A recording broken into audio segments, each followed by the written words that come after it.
Today I told about the story of Paralympic sportsman Murlikant Rajaram Petkar. He was the first Paralympic sportsman.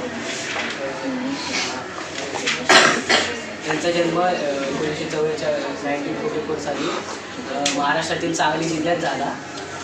त्यांनी एके दिवशी ते त्यांच्या भावासोबत खशाबा जाधव जेव्हा जिंकून आणला सिल्वर गोल्ड मेडल तेव्हा ते गेले आणि त्यांच्या भावाने त्यांना खांद्यावर उचलून घेतलेलं आणि खशाबा जाधव आणि त्यांचा आय कॉन्टॅक्ट झाला असा आणि तेव्हापासून त्यांनी ठरवलं की मी पण ऑलिम्पिकमध्ये जाणार आणि एक गोल्ड मेडल आणणार भारतासाठी.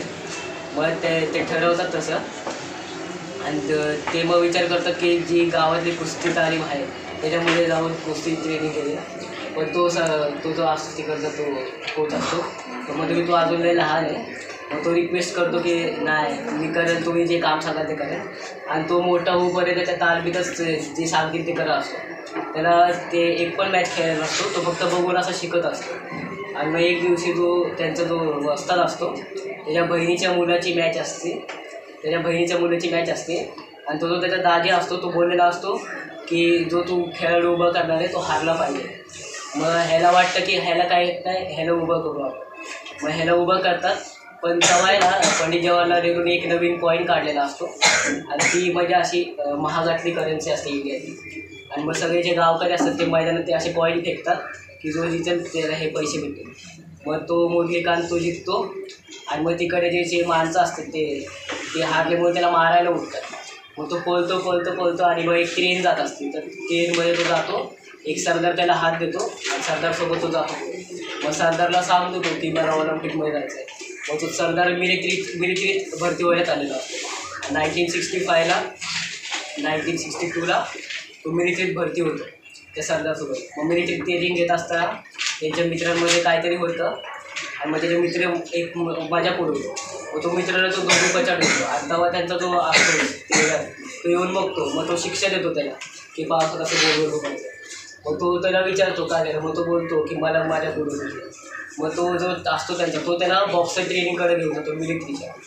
तो मिलिटरीचा बॉक्सर त्याला 1 मिनिट देतो आणि एका खेळाडूला समोर उभा करतो आणि बोलतो ह्याला एक पंच मारला तर मी तुझी अख्खी ट्रेनिंग घेणार आणि तुला ऑलिम्पिकमध्ये गोल्ड मिळेल. मग त्याला येत नसतं काय, तो 40 सेकंड अशीच व्हायला. मग तो जर सरदार मित्र असतो तर त्याला मागून सांगतो कसं मारते आणि तो मारतो तर तो खालीच पडतो नाही. मग त्याची ट्रेनिंग चालू होते. मग तो ऑलिम्पिकमध्ये जातो आणि सेमीफायनलपर्यंत सगळं खेळतो, जिंकतो सगळं. पण जेव्हा पण तो मॅच खेळतो ना, मॅच झाल्यावर त्याच्या कोचसोबत आहे ना तो बसून तो पुढचा खेळाडू जो त्याच्यासोबत खेळणार आहे तो बघत असतात की कसं खेळतो तो, कारण पुढची मॅच जिंकतो. पण सेमीफायनल जेव्हा होते तेव्हा त्याला इंटरव्ह्यू द्यायला जायचा असतो आणि त्याचा कोच त्याला जाऊन देतो. पण तो म्हणतो जातो मी देतो आणि लगेच येतो. त्याचा कोच बोलतो ठीक आहे जा, 6 वाजायच्या आधी आला पाहिजे. पण 6च्या नंतर येतो आणि तो जो युगांडाचा प्लेअर असतो त्याच्यासोबत त्याची मॅच असते फायनल. ती बघत नाही की तू कसा खेळतो. मग फायनलला डायरेक्ट त्याची मॅच लावतात तर त्याला माहिती नसतं ना हा कसा खेळतो, याच्या स्किल्स काय. मग तो हारतो ती मॅच आणि सिल्वर गोल्ड मेडल हासिल होतो. आणि मग नंतर त्याचा कोच त्याच्यावर आलेला असतो, तो बोलत नाही त्याच्याशी 2-3 वर्ष झाले. मग 1965ला जेव्हा भारत पाकिस्तान युद्ध होतं तेव्हा एक लेटर येते त्यांना ऑलिम्पिकचं. मग तो दाखवायला जातो पण त्याचा कोच काहीच बोलत नाही. मग नंतर वरतून डायरेक्ट पाकिस्तानचे फायटर जेट येतात आणि ते मिसाईल टाकतात.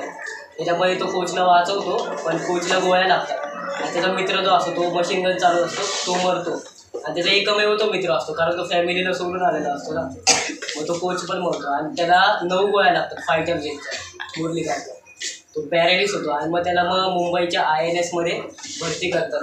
आणि जेव्हा भरती करताना तो येतो इथं बेशुद्ध होऊन येतो तेव्हा तो जो वॉर्डबॉय असतो तर त्याला बोलतो की तुला जे काय लागतील ते गोळ्या असतो ते पेन्शन येत असते रे मिळतील, जे काय लागेल ते मी देत जाईल.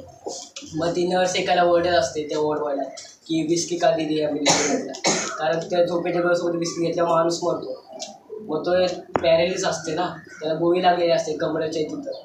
मग तो पॅरेलिस असतो. मग तो त्याचा बड्डे असतो त्या दिवशी तो वॉर्डबॉयला त्याची पेन्शन आलेली देतो आणि बोलतो त्याला की एक विस्की दे. मग तो आणतो आणि त्या वॉर्डबॉयला अजून राहिलेले पैसे देतो आणि बोलतो हे पैसे जुगारात लाव 13 आणि 14वर.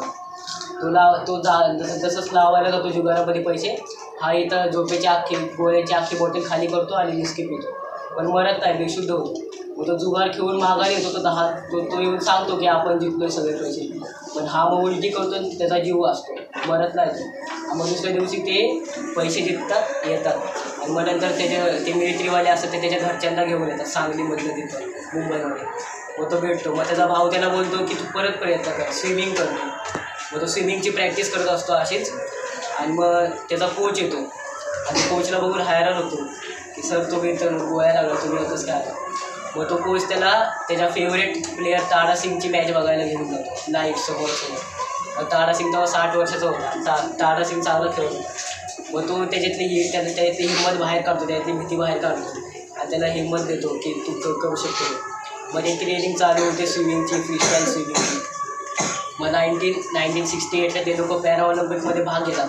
पण जी इंडियाची गव्हर्नमेंट असते ती बोलत असते की ऑलिम्पिकमध्ये सगळे तर जातात, पण पॅरा ऑलिम्पिकमध्ये हा एकटाच आहे, ह्याच्यावर आम्ही सगळे पैसे कसं काय खर्च करू.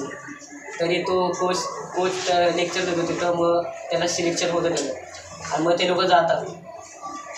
1970पर्यंत तो सगळे मॅचेस खेळतो, सेमीफायनल आणि फायनल बाकी असतात. मग 1972ला काय होतं की ते जिथं मॅच होणार असतात ना तिथं आतमध्ये घुसतात आणि हा मुरलीकांत पहाटे उठलेला असतो आणि गोळीचा आवाज येतो. मग हा व्हीलचेअरवरनं जात असतो, तर पायऱ्यांवरनं आपटतो आणि ते जे डोक्यातले टाके असतात ना गोळ्याला ते खुलतात. मग दुसऱ्या दिवशी ह्यांचं शिफ्टिंग होतं हॅडलबर्गला, जर्मनीला. ऑलिम्पिकची शिफ्टिंग होती. मग हा तिथं जातो. मग दुसऱ्या दिवशी जेव्हा कोच त्याला उठवतो फायनलसाठी तेव्हा त्या डोक्यातले टाके खोललेले असतात, रक्त येत असतं, बेशुद्ध झालेलं असतो. तर तो कोच बोलतो त्याला डॉक्टरकडे जाऊ, मॅच राहू दे, मॅच नंतर खूप खेळता येईल. तर तो बोलतो नाही, हे फायनल शेवटचा चान्स आहे. आणि सेमीफायनल जेव्हा तो खेळतो तेव्हा तो स्विमिंग करताना जिंकतो. पण त्याला कळत नाही की समोर एंड आला आहे आणि त्याला डोकं धडकतं असतं, परत टाके खुलतात, त्याला रक्त येत असतं. मग फायनलच्या वेळी तो खेळतो आणि जिंकतो गोल्डमध्ये आणि पहिला पॅरा ऑलिम्पिक गोल्डमध्ये. मग नंतर रिटायर होतो तो, पण त्याला अजून पद्मश्री भेटलेलं नसतं, गोल्ड मेडल घेतलेलं असतं त्याने एकटे. मग तो पोलीस स्टेशनमध्ये अशीच जाऊन एक कंप्लेंट करतो की मला जेवढे पण भारताचे प्रेसिडेंट झाले त्यांच्याबद्दल कंप्लेंट करायची, गोल्ड मेडल पद्मश्री दिलं. मग तो पोलीसवाला त्याची सगळी स्टोरी कहाणी ऐकतो आणि ते पोलीसवाले दुसऱ्या दिवशी एका रिपोर्टरला सांगतात की हा असेल. मग रिपोर्टर त्याचा फोटो काढतो आणि त्याची जी मेन मॅडम असते प्रेस रिपोर्टरची तिला जाऊन दाखवतो. मग ती इंटरनेटवर ते व्हायरल करते आणि 2018ला त्यांना पद्मश्री भेटते. आणि त्याच्यावर त्याच्यानंतर त्यांच्या बायोपिकवर पिक्चर बनतो 2024ला, हे चंदू चॅनल. बघितलं पिक्चर, चांगला पिक्चर, मस्त.